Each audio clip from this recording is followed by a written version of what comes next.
Alors, bonjour à toutes et à tous. Donc, en effet, moi, je suis Samantha Tessier. Donc, je suis en troisième année de doctorat au LAPS. Et donc, ma thèse, elle est co-dirigée par Oulmen Zeroni et par Lucia Romo, donc, qui est professeure et psychologue clinicienne en fait, à l'Université Paris-Nanterre. Ma thèse, en fait, apporte plus particulièrement sur l'impact des campagnes publicitaires sur les joueurs de hasard et d'argent. Donc, le sommaire, mais qui est somme toute assez classique.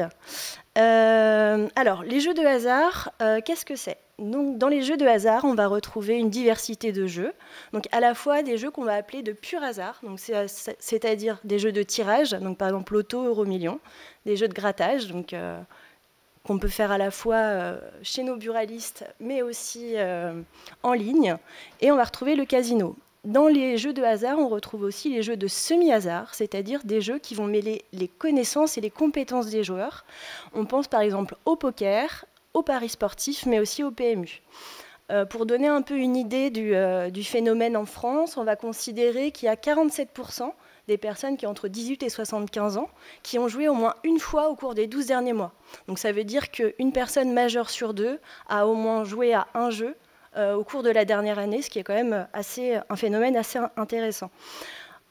Aussi, on va considérer qu'un peu plus de 4% de ces joueurs ont un risque modéré de développer en fait une addiction, une dépendance à cette pratique-là, et 1,6% des joueurs ont un jeu problématique, voire une dépendance.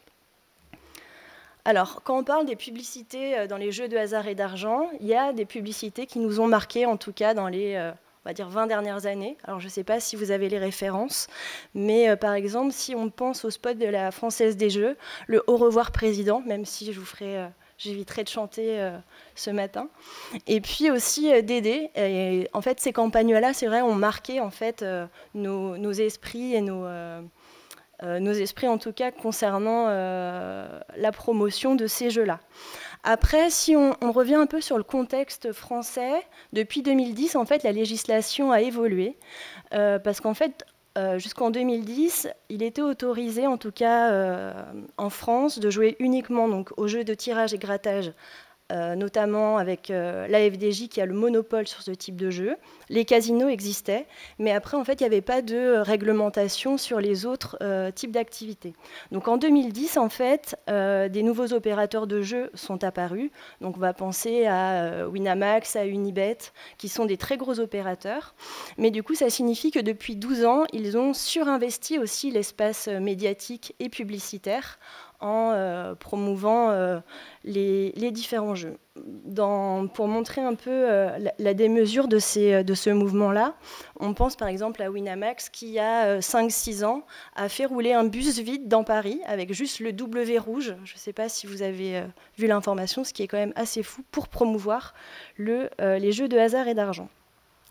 Donc, comprendre comment, en tout cas, les joueurs vont être impactés par ces campagnes, ça nécessite de regarder à la fois la manière dont ils sont exposés à ces messages et aussi de regarder les différents processus en jeu jusqu'au comportement de jeu.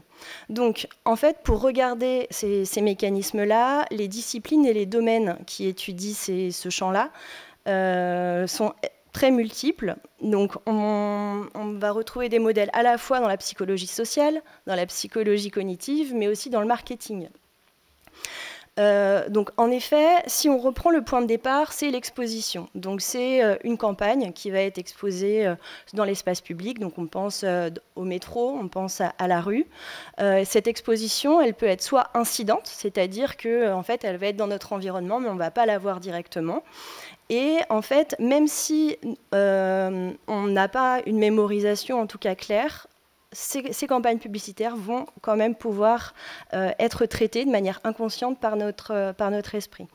Et puis, bien évidemment, l'exposition peut être directe. Alors, juste pour donner un ordre d'idée, alors les études sont un peu floues et les méthodologies diverses, mais les études considèrent que par jour, on peut être confronté à entre 350 et 2500 messages par jour, donc ce qui est assez énorme. Et si on rapporte ça à une année, on arrive à 1 million de messages publicitaires qui vont être dans notre environnement. Donc, en effet, je vous le disais, les modèles, ils sont multiples. On peut retrouver à la fois des modèles qu'on va dire plutôt cognitifs, qui vont être autour du processus de traitement de l'information, donc de l'exposition, d'une attitude, d'une intention et d'un comportement. On va avoir des modèles plutôt de réponse cognitive, donc qui se basent plutôt sur la manière dont les participants, ou en tout cas les cibles, vont réagir, à la fois avec des arguments, des contre-arguments.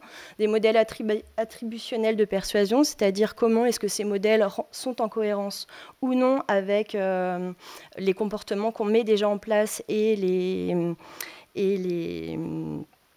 nos normes et nos valeurs. Le modèle de comportement planifié, c'est d'ailleurs le modèle qui se trouve sur la slide ici, qui va être en effet cette cohérence entre les attitudes concernant un comportement spécifique, la norme subjective, mais aussi le contrôle individuel comportemental perçu par rapport à ce comportement, qui vont jouer sur l'intention et le comportement à jouer. En tout cas, donc là, on voit que ces modèles, ils sont assez diversifiés. Celui que j'avais choisi, en tout cas, aujourd'hui, de proposer, de présenter, c'est celui donc, de McInnis et Jaworski, donc, qui date de 89, parce qu'il reprend en partie tous les éléments, une partie des éléments et des théories précédemment citées, même si la question qu'on peut se poser, en tout cas que je me pose, c'est là on voit que le point d'entrée c'est les besoins, mais alors quand on parle de jeu ou même d'addiction, quel est le sens du besoin? En tout cas, on n'est pas sur un besoin vital initial, mais voilà. Et donc ce modèle, il permet à la fois de répertorier un traitement plutôt cognitif, notamment en lien avec l'attention, aussi la motivation, mais aussi les capacités et les réponses individuelles qui vont être en jeu pour arriver à la mise en place d'une attitude envers une marque, puis un comportement. Donc, dans les jeux de hasard et d'argent, les campagnes, en tout cas, la littérature montre qu'il y a un certain nombre d'études qui sont existantes, mais soit elles s'intéressent à un type de population, donc notamment on va regarder, il y a beaucoup de choses sur le jeu chez les jeunes, ou alors les personnes dépendantes, qu'est-ce qui se passe dans leur vie, et puis après souvent les études regardent un type de jeu, donc par exemple le pari sportif, le poker, mais rarement en fait l'intégralité de tout ça. Malgré tout, qu'est-ce que nous disent les études sur les effets que peuvent avoir la publicité, les publicités dans les jeux de hasard et d'argent, et donc sur les joueurs. Donc globalement, les offres promotionnelles vont inciter davantage les joueurs problématiques que les joueurs récréatifs, que les joueurs problématiques sont très incités à jouer après avoir visionné une campagne, et notamment 50% moyennement incités après avoir visualisé des campagnes. Les programmes sportifs qui ont énormément de quantité en nombre de publicités, à la fois sur les sponsors des maillots, mais aussi sur toutes les bannières en fait, autour des événements, sans compter les publicités qui vont passer pendant les pauses publicitaires.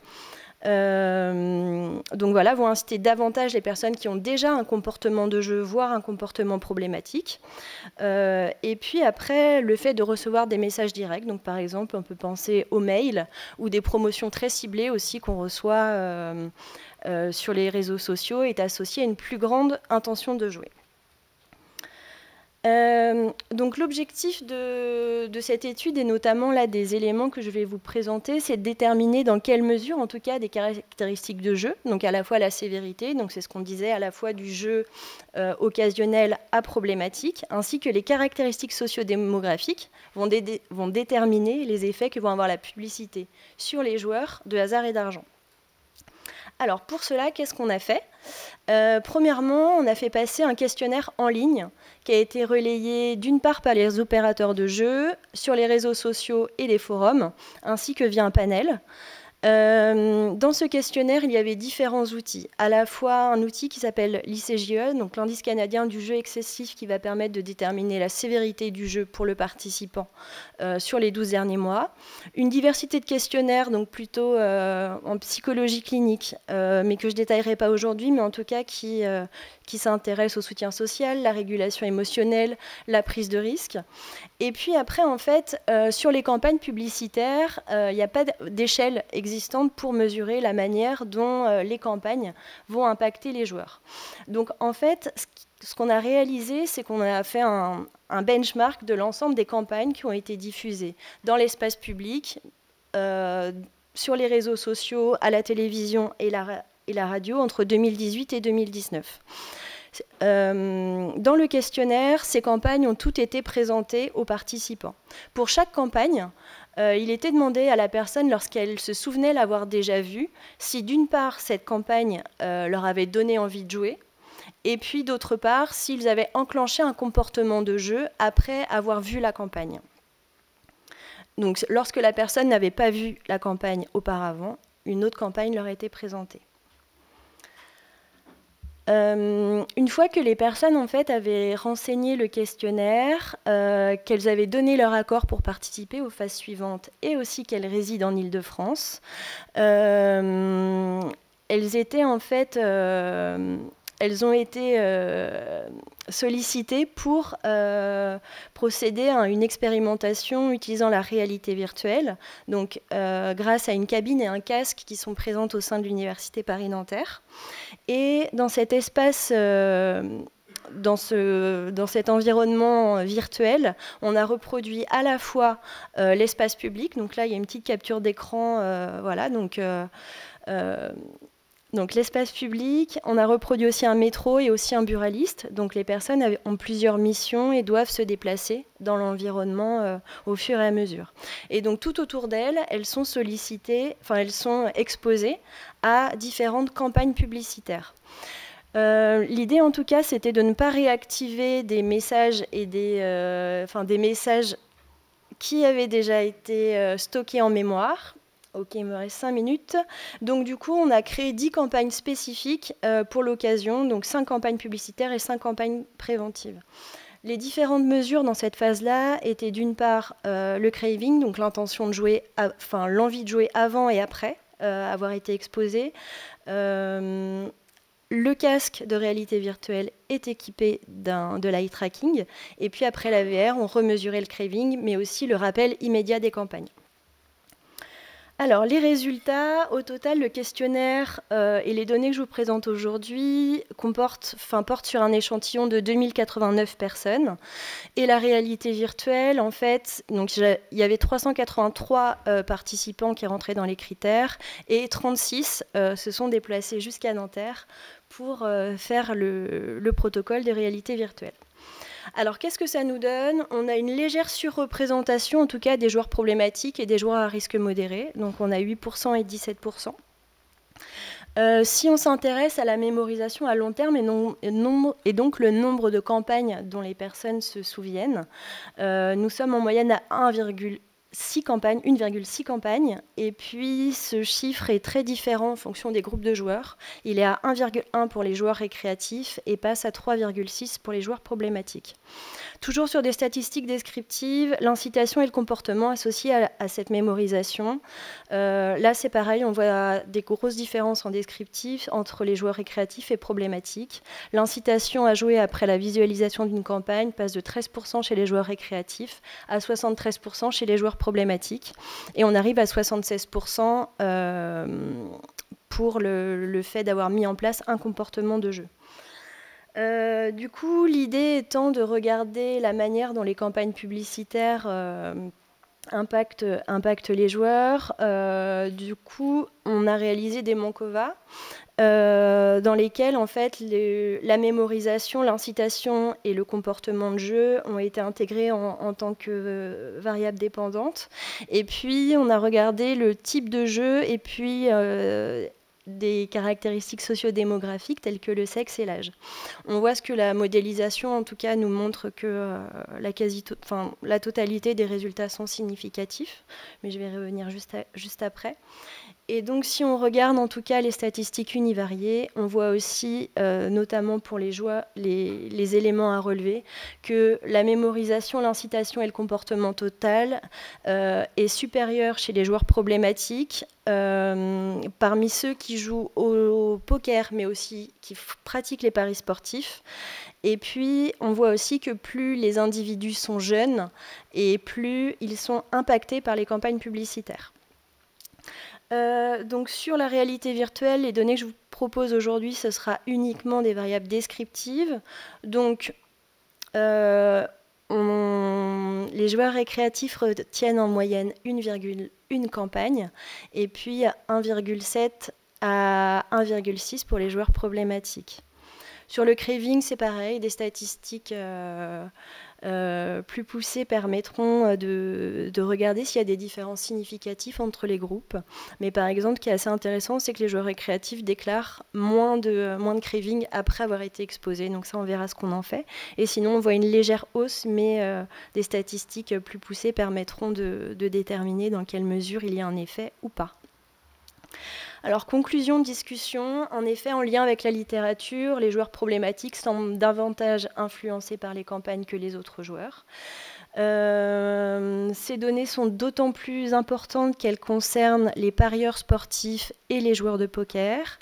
Et l'effet de l'âge, en effet, comme je vous le disais, est plus important. Concernant le genre, en effet, les hommes sont davantage incités à jouer après avoir vu une campagne publicitaire que les femmes. Et les joueurs au jeu de grattage et tirage enclenchent davantage de comportements de jeu après avoir vu une campagne. Donc vous l'avez compris, là on est sur les premières statistiques qui sortent des différentes études. Donc l'idée ce sera bien évidemment d'intégrer dans le modèle et notamment réaliser une modélisation en ajoutant les données issues de la réalité virtuelle. Et puis pour comprendre quel processus et comment les joueurs se rappellent des campagnes publicitaires, enfin voir en tout cas qui se rappelle le plus de campagnes, et en lien avec est-ce que ce sont aussi eux qui les regardent le plus, comparer les différences ou similitudes de comportement vers les campagnes préventives et publicitaires qu'on n'a pas différenciées ici. Et puis voilà. Je vous remercie.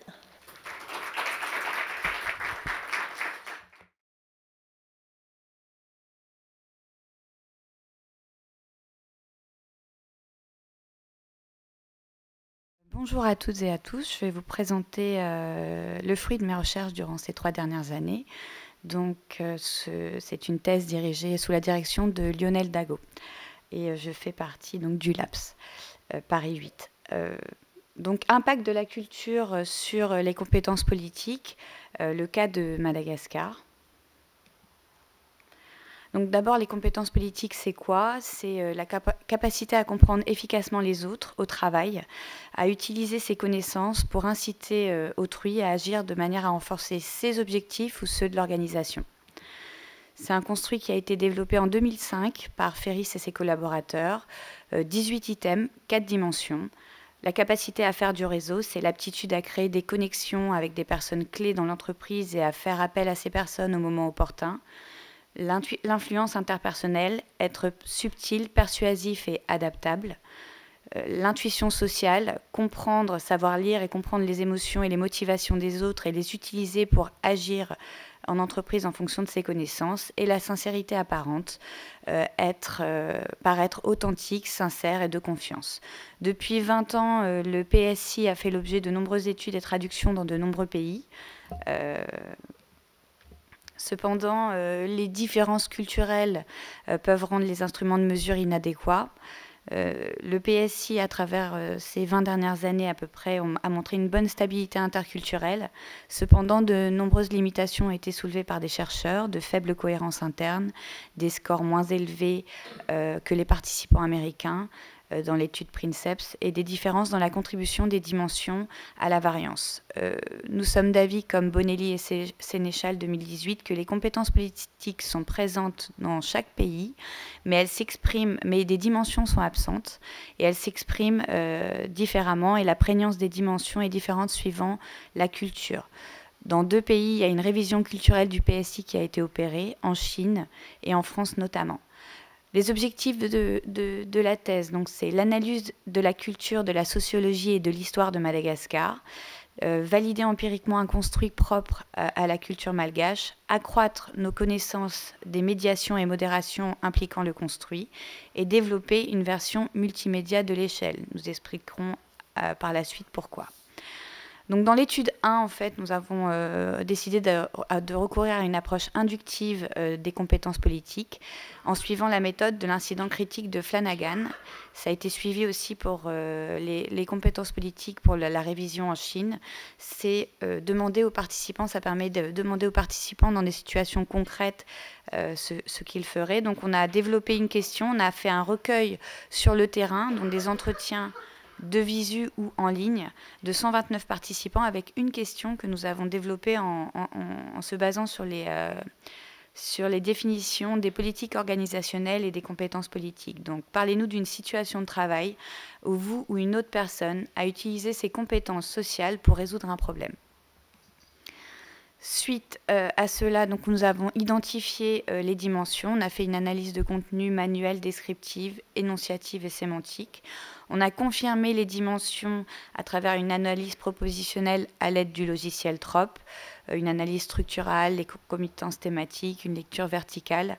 Et on a, enfin, en troisième partie, défini les dimensions en mettant en exergue le verbatim de nos participants. Nous avons généré 33 items et 6 dimensions.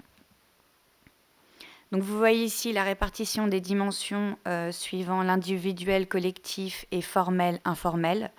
Donc nous retrouvons des dimensions identiques mais qui s'expriment différemment par rapport au PSI. Donc l'intuition sociale se retrouve ici dans nos 6 dimensions identifiées. C'est l'écoute empathique qui est très présente dans les pays collectivistes. Les mères poussent les jeunes enfants à écouter de manière empathique leurs enfants dès le plus jeune âge. Mais ici, nous ne retrouvons pas cette capacité à agir en fonction de cette compréhension. La communication sincère et influente se retrouve également ici, mais à Madagascar, avec un faible évitement de l'incertitude, une communication par le oui, une culture du non-dit et une communication implicite et directe. Elle s'exprime donc différemment. Nous retrouvons aussi la capacité à faire du réseau, qui est également présente aux États-Unis. Cependant, une personne travaillant aux États-Unis va se diriger naturellement vers des personnes qu'elle ne connaît pas, alors qu'à Madagascar, cela repose sur une idée communautaire et familiale. Nous retrouvons également une dimension du PSI à la française, du FPSI, la propension à l'apprentissage. C'est l'envie d'apprendre et de bénéficier de formations pour acquérir une expertise et être flexible en milieu de travail. 2 nouvelles dimensions identifiées, donc on parlait de dimension absente. La redevabilité responsable, c'est l'accountability à la française. C'est un état d'esprit informel de l'individu dont le degré de responsabilité va lui permettre en fait et la compréhension des attentes formelles de son environnement de travail va lui permettre d'être efficient en entreprise. Et l'aptitude au FIAVANA. Alors l'aptitude au FIAVANA, le FIAVANA c'est un concept qui est inscrit officiellement dans la culture malgache. C'est la capacité de l'individu à l'entraide, la solidarité, la réciprocité et la sauvegarde de l'honneur collectif. Il y a une recherche d'harmonie, d'entente et une aptitude à s'autocontrôler pour éviter un désaccord trop marqué. Suite à cette étude 1, nous avons réalisé une étude 2 pour valider le contenu de l'échelle. Donc nous avons suivi la méthodologie Dinkin et Tracy. 61 étudiants de l'université de Tananarive ont répondu à notre sollicitation. 33 items générés, plus nous avons ajouté les 18 items du PSI et les 4 du FPSI correspondant à la propension à l'apprentissage. Un questionnaire en ligne, nous avons réalisé une ANOVA à un facteur. Nous avons en fait dans le questionnaire défini les dimensions et demandé à l'étudiant dans quelle mesure il pensait que tel item se rapportait à cette dimension. 25 items ont été retenus. L'étude 3, donc nous avons proposé, donc l'objectif était de valider statistiquement, empiriquement notre échelle. Nous avons réalisé une analyse exploratoire, une structural equation modeling sur un échantillon de 480 participants et une analyse confirmatoire sur un deuxième échantillon qui renforce la fiabilité selon plusieurs chercheurs sur 300 participants. 11 items ont été retenus pour le MPSI donc, et 4 dimensions. Vous voyez ici, donc on avait un KMO à 0,81, 63% de variance expliquée, une saturation sur un facteur supérieur à 0,50 recommandé. Les alphas, les coefficients ρ de Jokesog et les variances moyennes extraites confirment donc la validité convergente et la fiabilité interne de notre construit, avec un seuil limite pour le Phi Havana. Cependant, 1,49, comme d'autres chercheurs, nous avons décidé de conserver et poursuivre. Vous voyez ici aussi, donc, pour nos dimensions, on a réalisé le HTMT ratio, inférieur à 1,85, donc critère le plus rigoureux, qui affirme de la validité discriminante de nos dimensions. Dans l'étude 3, donc, les indices d'ajustement sont bons pour le modèle à 4 facteurs par rapport aux autres modèles, nous avons testé. L'analyse SEM, les coefficients bêta sont bons et on a des erreurs de variance significatives avec des valeurs de T. Donc, forte corrélation entre les 4 dimensions. Donc, les relations entre les dimensions du MPSI et les items sont donc validées. Et nous avons également de très bons indices d'ajustement pour une analyse de second ordre sur le premier échantillon et également la CFA sur le deuxième échantillon. Donc nous retrouvons comme dimension la redevabilité responsable. Dans un pays comme Madagascar, la responsabilité est collective dans les pays collectivistes versus individuelle dans les pays individualistes. Donc on comprend comment un individu qui fait preuve de responsabilité au niveau individuel peut être une compétence sociale valorisée en entreprise. La capacité à faire du réseau, comme nous le disions, c'est pour créer une famille professionnelle. Il faut savoir qu'à Madagascar, il y a une rupture entre l'individu et le travail. Et donc, la création d'une famille professionnelle et d'un réseau au travail permet d'être plus efficient en entreprise. Nous avons appelé notre dimension intuition sociale Phi Havana, car nous avons retrouvé un item du PSI. C'est une dimension unique à la culture malgache. Et c'est vrai que dans les sociétés, Madagascar est une société collectiviste et féminine qui peut pousser à la solidarité. La sincérité apparente et l'influence interpersonnelle n'ont pas été retenues. Comme nous le disions, une communication par le oui, indirect, implicite et une culture du non-dit qui peut ne pas favoriser la sincérité. Et l'humilité est très présente. Or, l'extraversion est un antécédent de l'influence interpersonnelle. Nous retrouvons également l'apprentissage. L'intelligence et l'expérience sont valorisées chez les nouveaux travailleurs pour contrebalancer l'importance des aînés culturellement. En termes de limitation, 90% de nos participants résident à Tananarive, c'est la capitale. Et l'apprentissage est retrouvé uniquement chez les personnes ayant, dans notre échantillon, un diplôme élevé et un statut élevé. Alors, selon les sources de la Banque mondiale et de l'UNESCO, le salaire minimum est de 42 € à Madagascar, 77% de taux de scolarisation en supérieur, 5% de taux de scolarisation en supérieur, seuil de pauvreté à 77%, et Madagascar, 52% des travailleurs sont des aides ménagères et 34% des travailleurs informels. Dans notre échantillon, pour être représentatif, 42% n'ont pas de diplôme et 38% sont ouvriers, employés de sécurité et aides ménagères, d'où les entretiens de visu et les traductions disponibles. Donc, nous pensons qu'il y a une concentration sur l'idée de survie et de sécurité, survie économique, et que versus apprentissage. Voilà pourquoi nous n'avons peut-être pas retrouvé cette dimension auprès de nos participants. Donc, étude 4, on avance. Le MPSI montrera la plus grande... Nous avons voulu montrer que le MPSI montrera la plus grande validité incrémentielle de la performance à la tâche, comparativement à l'intelligence émotionnelle et l'intelligence culturelle. 249 participants. Les résultats montrent que l'expérience totale, l'intelligence culturelle, émotionnelle et les compétences politiques sont des prédicteurs significatifs. Et notre hypothèse la plus importante est confirmée. Nous avons vérifié bien évidemment tous les indices d'ajustement et les critères pour nos échelles qui n'étaient pas adaptés à la culture. Il y a une forte proximité dans notre discussion. On a montré qu'il y avait une forte proximité entre les items de la redevabilité responsable et de la performance à la tâche, une idée de conformité qui peut expliquer la validité incrémentielle de notre construit. Et nous avons surtout étudié, donc en fait on a retrouvé que l'intelligence culturelle intégrée avec l'intelligence émotionnelle et les compétences politiques prédisait négativement la performance. Donc on a voulu approfondir pourquoi finalement le trop est l'ennemi du mieux, peut-être. Donc l'IC peut avoir un versant négatif dépendant du contexte, et certains chercheurs ont retrouvé des relations en U inversées avec la créativité, d'où l'importance d'explorer le contexte de travail et la distribution du pouvoir dans les entreprises. Donc voici le modèle qu'on a développé. Pourquoi ce modèle? La médiation par les compétences politiques du lien entre intelligence émotionnelle et performance a déjà été établie par d'autres chercheurs. Et le fait d'avoir trouvé l'intelligence culturelle comme prédisant négativement la performance pourrait être une possibilité donc de médiateur, possible médiateur. On a voulu approfondir cette idée de prédiction négative de l'intelligence culturelle. Méthodologie, donc toujours 249 participants. Nous avons retrouvé une médiation partielle des compétences politiques sur l'intelligence émotionnelle et la performance, et une médiation modérée, donc de l'intelligence culturelle sur les deux liens, intelligence émotionnelle, compétences politiques, et compétences politiques, performance. Vous voyez ici le schéma qui montre, donc la modération.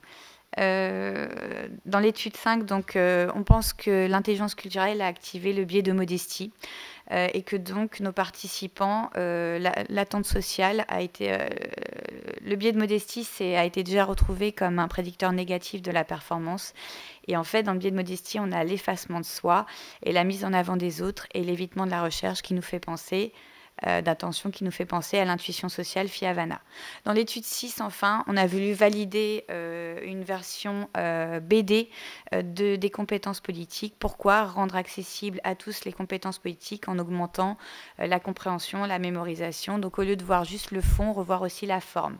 À l'aide d'une agence de communication visuelle spécialisée Your Comics et 11 à 20 étudiants de l'université de Tananarive, on a réalisé 5 questionnaires sur 5 mois et on a utilisé la méthode de validité substantive d'Anderson et Gerbing. 27 items imagés, pré-test, 11 items retenus. Voilà, donc j'ai fini, mais je vous montre en fait ce que donnent les items en version BD. Donc ça, c'est un des items de la redevabilité responsable. J'adapte mes comportements aux attentes formelles. On voit qu'il tend une fiche de poste. Celle-ci, c'est un des items de la capacité à faire du réseau. Au travail, je connais beaucoup de gens importants avec qui j'entretiens de bons rapports. Un item de l'intuition sociale Fia-Vanna. Dans mon travail, je recherche l'harmonie et la satisfaction des autres. Et enfin, propension à l'apprentissage.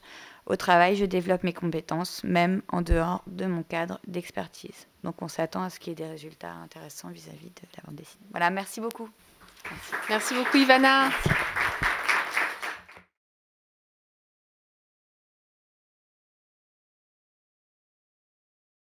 Rebonjour à tout le monde. Me revoici, mais cette fois-ci pour une communication. Donc, comme vous voyez sur le titre, eh bien, ce qui m'intéresse, ce ne sont que des complotistes et l'attribution du trait complotiste. Donc, du coup, vous allez voir, je vais parler de théorie du complot d'un côté, mais également de théorie de la persuasion. Du coup, en fait, les recherches axées sur les théories du complot eh bien, définissent ces dernières comme étant des discours alternatifs à la version officielle donnée pour expliquer un événement particulier où un groupe minoritaire actif serait la cause de ce même événement qui agirait furtivement pour orienter l'histoire. Donc le cours de l'histoire, c'est-à-dire qu'il y a un petit groupe minoritaire qui serait la cause de l'événement en soi, donc un complot, quoi. Et donc on parle de complotistes comme étant des personnes croyant en ces théories du complot, donc définies par Monsieur Lantian, qui est au fond de la salle, et collaborateurs, et tous les autres psychologues sociaux qui se sont intéressés sur la question. Et également, ici, on va parler de mentalité conspirationniste ou mentalité complotiste, qui nous vient de Moscovici, 1987, ou encore de Bruder et collaborateurs, en 2013, quand ils ont établi leur échelle sur la mesure de la mentalité conspirationniste. Et en fait, moi, je vais plutôt m'intéresser sur les théories du complot, mais d'un autre côté. Je vais plutôt utiliser ce qu'on appelle un facteur dans la théorie de la persuasion. Donc, dans la théorie de la persuasion, vous avez l'approche par apprentissage, l'approche par consistance, donc comment être consistant dans un discours, la théorie de l'autoperception de Bem, l'action raisonnée et l'action planifiée, le traitement heuristique et systémique, élaboration, etc., que Madame Henry, eh bien, elle est très calée dedans. Donc moi, je vais plutôt m'intéresser à la crédibilité de la source. Ça, c'est un facteur. Donc en fait, les premiers travaux sur la crédibilité de la source, donc de Hovland et Weiss en 1951, montrent qu'avant même de juger le contenu des propos, eh bien en fait, l'individu va mettre un avis sur la source de ses propos. C'est-à-dire, avant même de juger le contenu d'un discours, on va plutôt juger la source du discours. On va juger la personne qui va tenir ce discours-là. Et donc, la source, justement, la personne qui va tenir ce discours-là, eh bien, elle va être jugée sur de nombreux paramètres. Donc, par exemple, le niveau d'expertise. C'est-à-dire que plus une source est experte, plus on la perçoit comme experte, plus on voit qu'elle est légitime, quoi. Si, par exemple, un docteur vous dit « je vais vous prescrire un médicament », vous allez plus y croire que si c'est un policier qui vous dit « je vais vous prescrire un médicament », quoi. Donc, le message est beaucoup plus crédible. Et donc, en fait, ça nous vient de Priester et Petty en 2003. Et en fait, c'est un petit peu vieux. Donc, dans les nouvelles études, eh bien, ils montrent justement que le niveau d'expertise a un rôle important dans le jugement de la véracité des propos. C'est-à-dire, à quel point est-ce qu'on va attribuer, à quel point on va juger que les propos sont vrais, donc légitimes. Parce que plus la source est experte, plus on la croit, plus on va croire au message. Et également, plus la source est experte et plus on va qualifier ses propos comme étant vrais. Donc ça, c'est une étude de Nadarevic et collaborateurs en 2020. Et également, en fait, le niveau d'expertise a un rôle important dans la perception de sa compétence. En fait, plus elle est experte, plus on va dire elle est compétente dans le fait de, justement, tenir ce genre de propos. Et en fait, les chercheurs, Meinhardt et Kramer, en 2020, eh bien, ils ont montré que plus la source est experte et moins de temps on va prendre pour justement décider de quelque chose. Plus la source est experte, en comparaison avec une source qui n'est pas experte du tout, ou si on n'a pas d'informations sur son expertise, eh bien, on va prendre plus de temps à décider si c'est une source qui n'a pas d'informations sur son niveau d'expertise, alors que si c'est une source experte, justement, et justement officielle, comme haute autorité de santé, etc., eh bien, on va prendre des décisions plus facilement, et également, on va juger plus facilement, plus rapidement, des discours. Et en fait, ils ont trouvé, ces chercheurs, que eh bien, ça se faisait même sans indication du type d'expertise. C'est-à-dire que si vous êtes expert, même si vous tenez un discours qui n'a rien à voir dans votre champ d'expertise, eh bien, c'est considéré comme crédible quand même, votre message. Donc voilà. Donc le niveau d'expertise est un indice important, justement, dans la sélection des sources d'information, parce que ça a un rôle dans le jugement de compétence de la source. Et également, il y a également le facteur distance relationnelle. Donc distance relationnelle, ça nous vient de Priester et Petty en 1995 et en 2003. Donc en fait, la distance relationnelle avec le juge, c'est la distance inter-individuelle, donc entre individus, qu'on va percevoir entre la personne fournissant un discours, donc vous voyez, perçu entre la personne qui va fournir un discours et la personne qui va émettre un jugement sur cette même personne qui tient ce discours-là. Donc ici, si on la juge comme étant proche, eh bien, on va dire que son discours est crédible. Plus la personne est proche du genre famille, amis, ou encore proche, ou encore idéologiquement parlant, eh bien, on partage les mêmes croyances, donc on est proche, alors on va plus croire à son discours qu'une source qui a une distance relationnelle plutôt éloignée. Donc le fait d'avoir justement une proximité avec la source du message va permettre à la personne qui va juger le discours d'être certain de la confiance qu'il peut accorder justement à cette source ainsi qu'à tout contenu qu'elle pourrait présenter.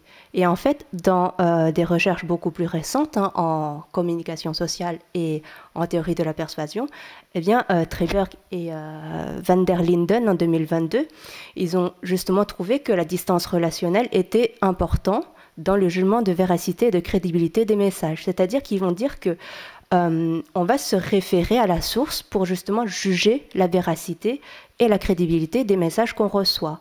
Donc, on va percevoir l'information comme étant crédible et exacte lorsque ça vient d'une source avec une idéologie congruente, même quand ce sont des fausses informations ou de mauvaises informations. Et de même manière, si c'est une source qui ne partage pas notre idéologie ou toutes nos croyances, donc c'est-à-dire si on a une distance relationnelle assez éloignée, alors on va rejeter toute information de cette source-là, même si c'est des contenus qui sont vrais. Et également, eh bien, Jost et collaborateurs en 2020, ils vont parler plutôt de pression au conformisme parce que justement, quand on sait que le discours qui est à juger est faux et que nous-mêmes, on sait que c'est faux, si nos sources, nos proches disent que c'est vrai, alors on va se conformer. On va dire que même en connaissance du contenu qui est faux, eh bien, on va être influencé par la perception des proches et dire que oui, c'est vrai. Alors que même si on sait que c'est très bien, bah non, c'est pas vrai, quoi. Donc du coup, ici, en fait, c'est pour montrer que l'étude que je vais présenter, eh bien, on va utiliser l'adjectif de complotiste comme un nouveau trait de personnalité, donc on va attribuer ce trait-là à quelqu'un. On va dire à quelqu'un, bon, toi tu es complotiste, tu tiens un discours complotiste et je ne te crois pas. Et donc en fait, on va chercher à mieux comprendre justement les conditions sur l'attribution de cet adjectif, de ce trait-là. Donc ici, les objectifs de l'étude, ça serait de juger un discours. Donc si on juge un discours comme complotiste, eh bien ça consiste à rejeter son discours, son contenu. Et si on juge une personne comme étant complotiste, eh bien on va discréditer son discours. Et de même, si on juge un discours comme complotiste, eh bien on va juger la source comme étant peu crédible, c'est-à-dire qu'on a une distance relationnelle assez éloignée. Donc le matériel, eh bien, je me suis basée sur l'actualité. Donc nous sommes basés sur l'actualité. Donc on va dans le monde diplomatique cette fois-ci et on va créer une situation. On a créé une situation fictive où on dit, voilà, on se retrouve dans une situation où il y a une élection d'un candidat pour un poste important dans une organisation internationale. Donc en fait, ce qu'on était en train d'élire, c'était le secrétaire général de l'ONU. Donc assez important pour la suite. Et donc, il y a plusieurs candidats de pays qui vont se présenter pour ce poste-là, ce poste assez important. Et puisqu'ils se présentent, ces représentants de pays, eh bien, on a dit, voilà, il y a un scénario qui arrive, eh bien, ce représentant d'un pays est accusé d'agression sexuelle sur Twitter, avec des témoignages assez détaillés. Et donc, ce qu'ils voyaient après, les participants, c'était les réactions des gouvernements face aux accusations portées sur leurs représentants. Donc, il y avait deux conditions. Donc, une première condition, c'était où le candidat russe était accusé. Donc, les sources étaient soit russes, soit françaises.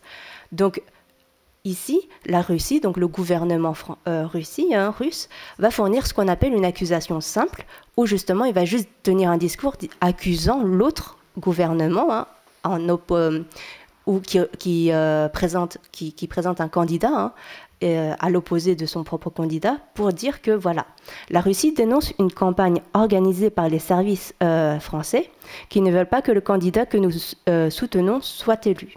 Ces services ont organisé une campagne mensongère contre notre candidat afin de nuire à notre pays. Donc accusation simple, c'est-à-dire voilà, si notre candidat est accusé, c'est parce que l'autre a essayé de nuire à la réputation de notre candidat pour qu'il ne soit pas élu en tant que secrétaire général de l'ONU.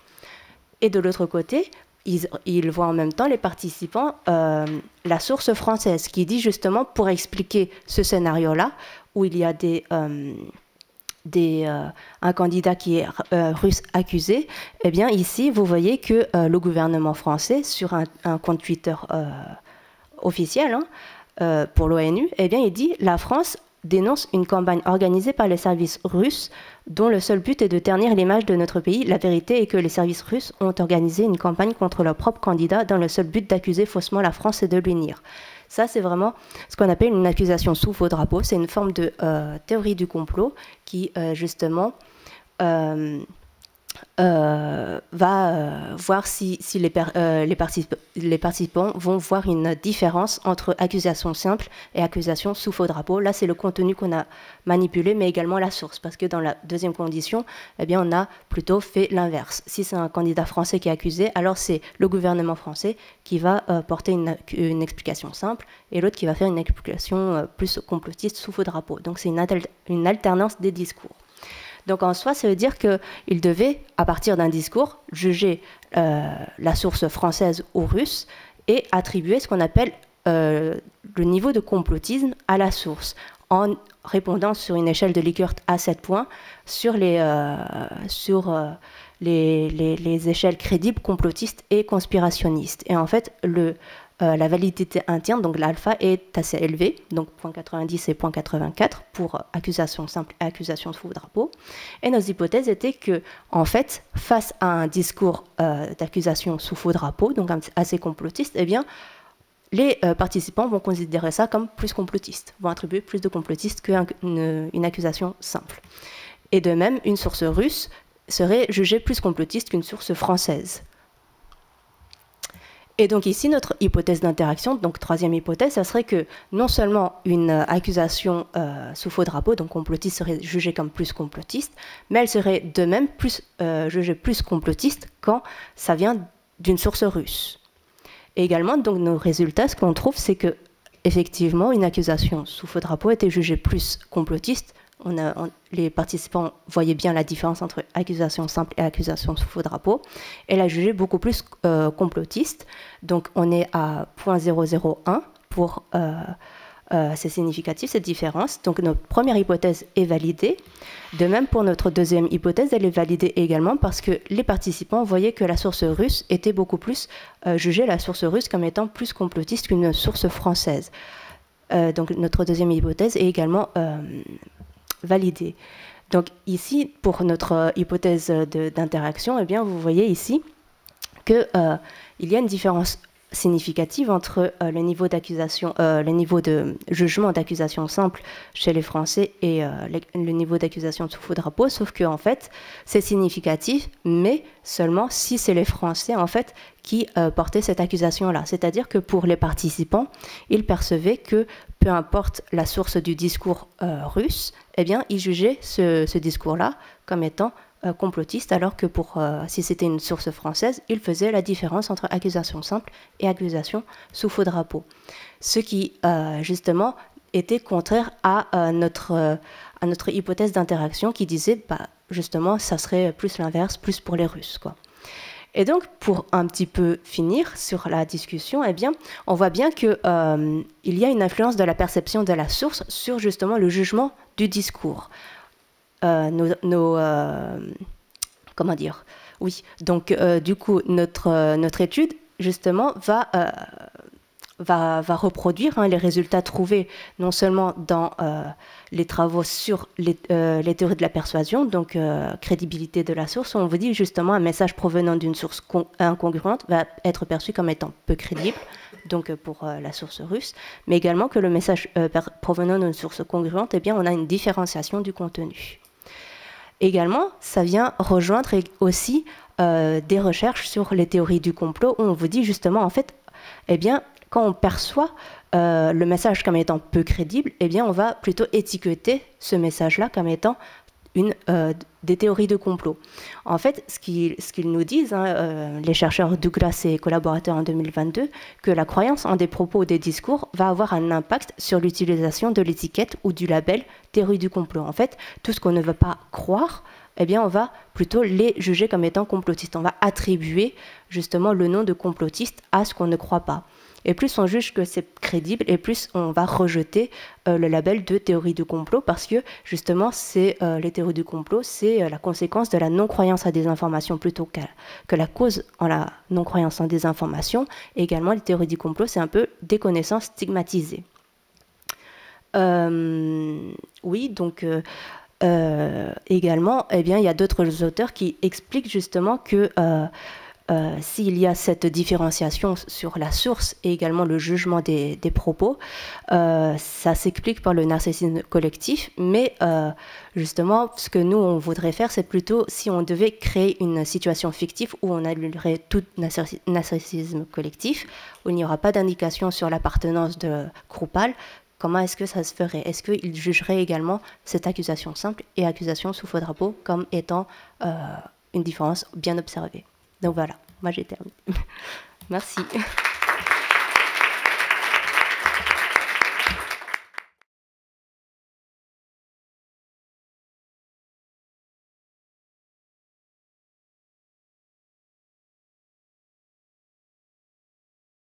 Bonjour, merci d'être tous ici. Ça va être compliqué pour moi de faire une présentation assise, mais on va essayer de rester assis. Donc voilà, je vais vous présenter un peu mon projet de thèse et les premiers résultats qu'on a. Projet donc qui porte sur l'effet des explications neuroscientifiques sur le jugement moral et pénal et potentiellement les processus sous-jacents, sous la direction donc d'Anthony Lantian, ici présent, et de Jean-Baptiste Légal, ici pas présent, mais dans nos cœurs. Donc en premier lieu, déjà, j'aimerais un petit peu, pour vous mettre un petit peu l'idée dans la tête, vous présenter le cas de Camille. Alors voilà. Camille est une jeune personne, disons d'une vingtaine d'années. Elle est considérée comme ayant un peu du caractère et s'emporte parfois. Disons que récemment, Camille pense qu'un de ses amis lui a volé de l'argent. Alors Camille confronte cet ami à ce soupçon et suite à une violente dispute, disons que Camille agresse physiquement son ami, lequel est envoyé à l'hôpital. Alors Camille sera considérée comme pénalement responsable et sera condamnée pour son acte. Alors j'aimerais que vous intégreriez un petit peu le cas de Camille, savoir comment est-ce que vous percevez tout ça. Et surtout, si maintenant je vous rajoute l'information selon laquelle on a diagnostiqué jeune une anomalie cérébrale à Camille qui a des effets sur son comportement potentiellement agressif. Est-ce que cela modifierait votre jugement ? On va dire qu'à l'heure actuelle, la recherche n'a pas vraiment de réponse à apporter à ce questionnement, en tout cas pas de réponse claire. Alors, c'est vrai que de manière générale, on a tendance à expliquer les comportements d'autrui à travers des causes qui les précèdent, qui peuvent être diverses, environnementales, physiques, comportementales, situationnelles. Ces variables en justice sont nommées des variables extralégales, qui peuvent être soit positives, ici ce sera donc des circonstances atténuantes, soit négatives, donc plutôt circonstances aggravantes. Et on va dire que récemment, les explications neuroscientifiques basées donc sur IRM ou scanner sont de plus en plus utilisées, comme vous pouvez le voir ici. Or, on n'a pas encore, comme je vous l'ai dit, de résultats clairs sur leur implication et sur ce que ça donne. Alors en général, ces données-là sont obtenues issues donc de tests neuropsy qui vont mettre en avant des potentielles lésions cérébrales qui peuvent avoir donc des effets sur les comportements tels que celui de Camille, comme j'ai pu vous le présenter précédemment. Or, comme je le disais, ce type d'explication, il y a des résultats contradictoires lorsqu'on présente ce type d'explication dans la littérature. Une partie de la littérature semble montrer que présenter ce type d'explication réduit la sévérité de la peine comparé à l'absence d'informations de ce type, là où de l'autre côté, il semblerait ne pas y avoir d'effet sur la sévérité de la peine lorsque l'on présente ce type d'informations spécifiques comparé à l'absence d'informations. C'est pourquoi ici, nous avons voulu un petit peu en savoir plus, essayer de tester. Donc à partir de là, nous avons proposé l'hypothèse principale suivante. Donc les explications neuroscientifiques devraient avoir un effet, un bon effet, d'où la flèche un peu conséquente, sur notre jugement moral et pénal. Mais c'est pas tout. Les explications de type social devraient également avoir un effet, alors un petit peu plus petit, ou la plus petite flèche, mais devraient avoir quand même un effet existant lorsqu'on les compare à l'absence d'explication, parce qu'effectivement, s'il y a une absence d'explication, il n'y aura pas d'effet des explications sur notre jugement moral et pénal. Alors, je me rends compte que je n'ai pas défini les concepts de jugement moral et pénal, un petit peu voulu, parce que ça me permet à la fois de gagner du temps et aussi de pouvoir intégrer nos variables opérationnalisées qui seront un petit peu plus concrètes. Donc ici, un effet sur la responsabilité morale perçue, la sévérité de la peine, la capacité à changer de l'individu et enfin le blâme qu'on va lui donner. Si on devait opérationnaliser nos hypothèses, ça donnerait quelque chose comme les explications neuroscientifiques réduiront davantage la perception que nous avons de la responsabilité morale de l'individu qui commet son délit, de la sévérité de la peine que nous recommandons pour ce délit, de sa capacité à changer à l'avenir et également réduira le blâme. Comparé aux explications sociales et à l'absence d'explications, mais les explications de type social auront à peu près le même effet que les explications neuro, mais en moindre, d'où la plus petite flèche. Pour tester ces hypothèses, donc, nous avons proposé la méthode suivante. Donc, dans un premier temps, nous proposons une vignette donc, du style Camille, que je vous ai présenté. Donc ça, c'est un petit peu la vignette générale pour les 3 conditions. Et donc, chaque participant passait par les 3 conditions. Donc, soit la vignette de Camille seule, soit la vignette accompagnée d'informations type social, du style Camille a grandi dans un environnement très pauvre, par exemple, et ensuite, donc dans un troisième temps, les explications neurodéterministes du style que j'ai pu vous présenter. On a diagnostiqué jeune une anomalie cérébrale à Camille. Ce type de vignette donc, est inspiré en grande partie de l'étude de Peter et Hall de 2021, donc au niveau de la vignette de base et au niveau des mesures qui suivent, donc principalement responsabilité morale, capacité à changer et importance de l'information lors du jugement. Donc c'est ces 3 mesures qui vont être réutilisées de Peter et Hall. Sauf que contrairement à Peter et Hall, cette fois-ci, nous avons introduit la condition contrôle pour pouvoir voir s'il y avait quand même un effet des explications du type social qui n'étaient donc pas présentes dans l'étude de Peter et Hall. À savoir donc, comme je le précisais, les 3 conditions sont passées par chaque participant, donc c'est de l'intra-sujet, et donc chaque participant après chaque condition devait répondre à donc ces 5 mesures. Donc en gros, il répondait 3 fois à toutes ces mesures-là après chaque vignette. Au niveau de la population, sans grande magie, on est sur une population plutôt étudiante avec 285 participants au total, ce qui est plutôt acceptable. On était plutôt content d'avoir ce nombre de population. Et donc, une fois cette méthode mise en place, les résultats suivants sont ceux-ci, plutôt encourageants, comme vous pouvez le voir. Donc, on constate qu'effectivement, il y a un effet du type d'explication sur nos différentes mesures.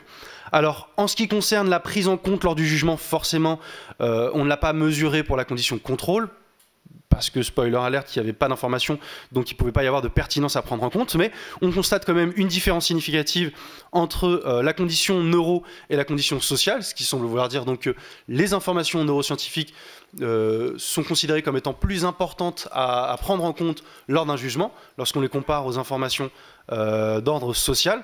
Ensuite, et c'est le seul endroit où malheureusement notre hypothèse n'est pas totalement validée, ce sera en ce qui concerne la capacité au changement, qui vient donc juste après, où là cette fois-ci on a un effet significatif que lorsqu'on compare la condition neuro aux conditions sociales et conditions contrôle. Alors sur 2 plans, si on les compare une à une, neuro versus social ou neuro versus contrôle, mais aussi en test de contraste, donc si on compare neuro versus social plus contrôle. Donc plutôt intéressant, mais donc pas de différence significative entre social et contrôle.